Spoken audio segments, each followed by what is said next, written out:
Okay, we have here today an interesting integral. This one's from the SwinBee 2019, problem 15. We have the integral from 0 to pi over 2 of sine x times cos x, cos 3x dx. Okay, to get started, I do see a few problems. Like, first of all, we don't really like combining hyperbolic trig functions and the regular trig functions because that way, like, we know a u substitution is not going to be great because the derivatives don't work well together. And the other problem is we kind of have three things right now. So if we want to do integration by parts, it's not quite clear how to set that up.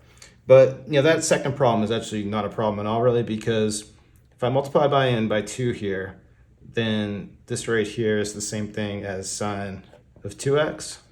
But now I don't want to change it, so let's just divide by 2 here. And now we've got our two things. Let's do integration by parts on this. We can do the DI method, tabular integration over here to the right. And I think what I'll do is integrate cos. It's really not going to matter very much, right? Because it's going to kind of go about the same way. But I'll integrate cos, and I'll differentiate this, half sine 2x. Let's differentiate first. So then what's going to happen, derivative here is going to be, a 2 is going to come out, and we're going to have just cosine 2x for the first term. Then do it again. This is going to become minus 2 sine 2x. Then integrate here, we're going to have, this is just going to become sinh 3x, but we need to remember the 3, bring that out into the denominator, then do it again, and we're just going to get cos 3x over 9. I stop right here because this last row is going to be an integral, but notice we have basically all the same components of our original problem. So what we'll do is we'll kind of use that and create like another variable to solve for the original integral. So to start, we'll get our part of our solution here on the diagonal. So putting this together, the first piece is going to be 1/6 sine 2x sinh 3x.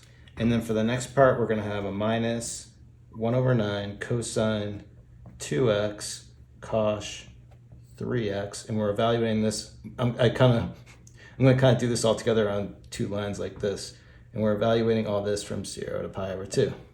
And then here for this integral, let me just manipulate it a little bit to make more sense out of this. We'll bring the 1/9 out front. I'm changing this to a 4 in order to kind of create like a 2 here. So then now if I write this as sine 2x cos 3x, and I label the original integral here I, then this part right here, oh sorry, there's also a 2 here. Then this part here with that 2, this is going to be an I right here. So now at this part here out front, add this on here, we're saying this is going to be a minus 4 over 9i, and we're going to have, this whole thing is going to be equal to I.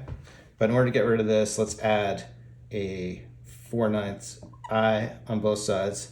Add 4/9 I here. This is going to cancel here. And now let's just make a little more space, and then we'll evaluate this and finish it off. Okay, so now let's just go ahead and evaluate. First on the left side, for this I here, I can write this, to get a common denominator, I can write this as 9 over 9i for our 1i. So adding that together on the left side, we're going to have 13 over 9i here. And then evaluating all this stuff here, first plugging in pi over 2. In this first piece here, when you plug pi over 2 into the sine term, you're going to have sine of pi. That's just 0 for this first piece here. That's just going to wipe out all that. Then on this next part, we're going to have minus 1 over 9. Cosine 2 times pi over 2, that's cosine of pi, so that part's going to be a minus 1. And then plugging into the cos term, this is just going to be cos 3 pi over 2. I'm just going to leave that. I don't know what that value is, so we'll have to deal with that later. Then next, evaluating at 0. Again, when you plug the 0 into the sine, that's going to zero everything out, so this term is going away. Then in the next part, we're going to have our minus 1 over 9. Cosine at 0 is just going to be 1. So we just have a 1 there. And then cos at 0, that's also 1. Just if you look at the definition of cos, it's like e to the x plus e to the minus x, but again, that's a 0 over 2. Well, this becomes 1 plus 1, 2 over 2 is just 1. So then let's just go ahead and simplify. We still got this 13 over 9 over here. Here we're going to have minus times minus is plus. Again, minus times minus is plus. This is just 1s. So what I can do is let's factor a 1/9 in front, and then really all we have is going to be cos 3 pi over 2, and then this is going to be a plus 1 here. But now what I can do is just multiply by 9 over 13 on both sides, multiply by 9 over 13 here in order to cancel this off and just isolate I, which is what we want, our goal. Then on the right side, just cancel 9s. So for my final solution, we just have cosh 3 pi over 2 plus 1 over 13, and that's it.